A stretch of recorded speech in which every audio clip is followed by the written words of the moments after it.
O Viva Voz está de volta, como a gente anunciou antes do intervalo, recebendo o deputado Pedro Paulo, do PSD do Rio de Janeiro, que está entregando a proposta de reforma tributária reforma administrativa que vai começar a ser discutida. É tanta reforma que a gente se confunde. Boa noite, deputado. Obrigada por ter aceitado o nosso convite. Boa noite, Vera. Sempre um privilégio poder falar na CBN, em especial no ponto final. Deputado, a gente estava aqui discutindo um pouquinho com a reportagem antes, né, dando ali os principais pontos de uma matéria que tende a ser complexa, bem caudalosa, pelo que a gente entendeu. O senhor está terminando aí uma PEC, um projeto de lei complementar. Queria que o senhor dissesse qual é o eixo central da sua proposta e qual é a sua expectativa quanto à possibilidade dela tramitar rapidamente e ser aprovada nas duas casas. Bom, Vera, o eixo principal dela é construir um marco legal para que nós possamos ter na administração pública um Estado mais eficiente, um Estado que olhe para resultados, um Estado que entregue mais rápido e com maior qualidade resultado para as pessoas, né, que são os nossos principais clientes. Para isso, ela traz um pouco a cultura da meritocracia na administração pública, foca em planejamento, em indicadores para as políticas públicas, metas. Ela fala muito disso num eixo que eu considero fundamental, que é o eixo de governança, estratégia. Por exemplo, exigir que todos aqueles prefeitos, governadores e o próprio presidente que entregam seus programas de governo quando lançam suas candidaturas, quando registram suas candidaturas, também entreguem um programa de governo assim que assumem o mandato dos primeiros 180 dias. Então tem muitas medidas, tem medidas, por exemplo, a tabela única do serviço público, que é ter uma tabela onde todas as categorias estejam ali nos níveis determinados. Isso vai dar transparência no serviço público. Tem medidas, por exemplo, para organizar e disciplinar teletrabalho. A gente também está olhando para uma parte importante, é que algumas carreiras detêm algum tipo de privilégio, algum tipo de extrateto, né? Extrateto, férias de 60 dias, e que a gente ali está colocando ajustes para essas categorias. Então tem vários temas, não é um conjunto pequeno de propostas, nós estamos falando de uma reforma, né? A encomenda foi uma reforma administrativa, atualizar um pouco a administração pública. Então ela tem um conjunto de 70 propostas, ela, como você bem disse, o termo é caudalosa, ela tem ali muitas áreas de ação. Ontem nós apresentamos, e hoje, o conjunto das três propostas, a PEC, o PLP e o PL, né? Agora nós passamos a uma etapa onde a discussão que já vinha sendo feita dos temas, dos pontos, agora passa a ser também a discussão de texto, né? Da vírgula do texto, né? Então, ela entra numa outra etapa, né? E que vai, por exemplo, mobilizar muitas daquelas categorias que enxergam na reforma algum tipo de prejuízo, outras que vão enxergar ganhos. Então, isso acontece em todas as reformas. Deputado, as reformas bem-sucedidas, como do Reino Unido, Canadá, Singapura, elas foram bastante calcadas na meritocracia, o senhor citou isso. A estabilidade no serviço público, ela vai continuar para todas as carreiras, porque a gente entende que para algumas delas, as carreiras de Estado, a estabilidade é essencial. Como é que vai ser feita essa avaliação de desempenho? E o que vai acontecer com o servidor que, por exemplo, não foi bem avaliado? Eu estou falando com a Débora, é isso? Isso, exato. Débora, vamos lá. A estabilidade, ela está prevista na Constituição, inclusive a perda da estabilidade também está prevista na Constituição. E tem 3 pontos que se prevê o fim da estabilidade. Um processo administrativo e disciplinar concluso, né? Uma sentença transitada e julgada e uma baixa avaliação de desempenho, né? Então, assim... Mas na prática isso não acontece no serviço público, né? As pessoas serem desligadas por desempenho. Sim. Mas isso é uma decisão dos gestores, né? Mas o que a reforma vai trazer são diretrizes para avaliação de desempenho, né? Por exemplo, as progressões de carreiras passarão a ser por avaliação de desempenho. Então, a gente não está dizendo o seguinte, que baixa avaliação de desempenho vai tirar a estabilidade do servidor.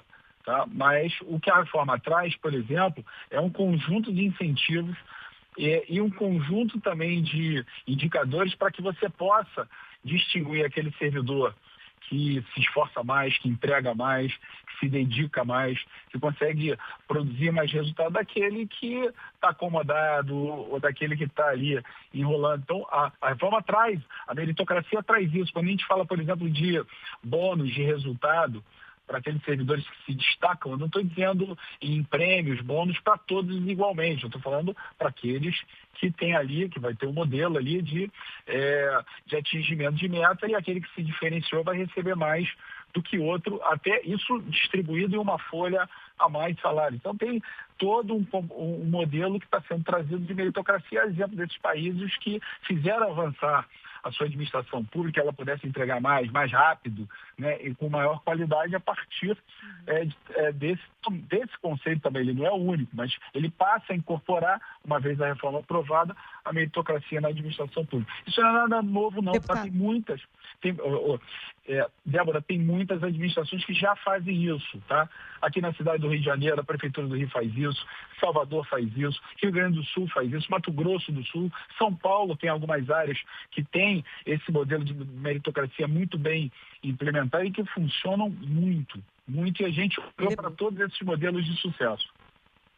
Deputado, agora, Carol, falando boa noite para o senhor, queria saber como é que está esse processo aí de coleta de assinaturas e se o senhor acredita que vai ter clima para a votação desse projeto que é tão complexo ainda nesse ano. A gente já está aí no começo de outubro, foi um ano bastante conturbado no Congresso Nacional, né? Qual é a sua expectativa? Principalmente nesse segundo semestre e ainda mais nas últimas semanas, Carol. Isso é fato. Pois né? Então, assim, não é eu diria que a Câmara está sensível, né?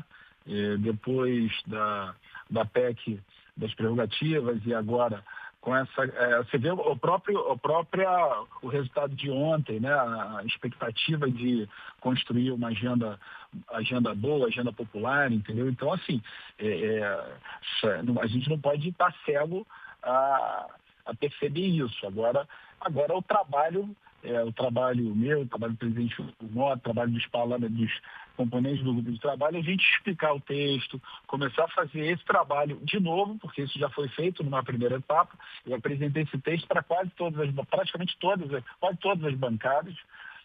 A gente voltar com os textos agora, explicar. É muito importante, por exemplo, entrevistas como essa, para que as pessoas tenham conhecimento do texto, para que muitos setores ali que estão dentro da reforma desmistifiquem, por exemplo, que aqueles que acham que vão ser prejudicados e que há uma maldade, né, na reforma em prejudicar determinadas categorias, o que não há. Então, assim, há alguns ajustes que a gente entende que já são consensos e que a gente está trazendo. Então, assim, mas sem dúvida nenhuma, agora a gente tem uma etapa de coleta de assinaturas, porque a PEC precisa ter 1/3 dos parlamentares dando o apoiamento para que ela possa ser protocolada.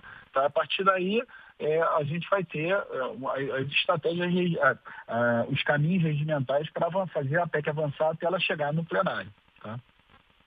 Esse foi o deputado Pedro Paulo, do PSD do Rio de Janeiro, que vai relatar a reforma administrativa. É uma batalha que começa agora, deverá ser longa. A gente sabe que essas reformas, elas passam pelas duas casas, elas recebem muitas contribuições, tem que haver aí um entendimento entre os poderes e a gente vai acompanhar tudo aqui. Já fica o convite para o deputado voltar nas outras etapas da tramitação do projeto. Muito obrigada, deputado.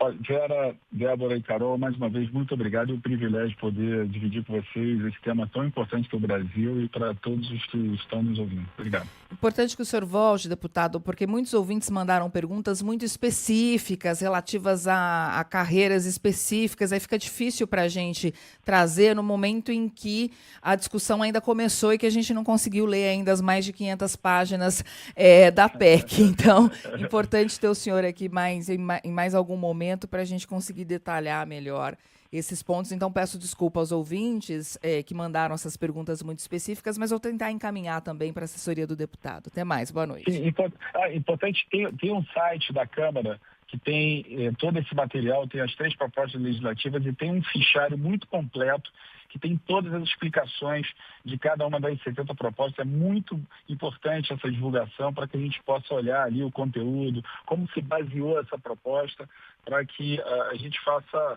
essa discussão também olhando... Deputado, perdemos o contato, será? Parece que caiu a conexão dele, mas só trazendo aqui, se você clicar em infográficos.câmara.leg.br/reforma administrativa, tem esse site que o deputado estava falando. Ele está de volta aqui, vai poder se despedir. Já retomamos o contato, deputado, pode falar.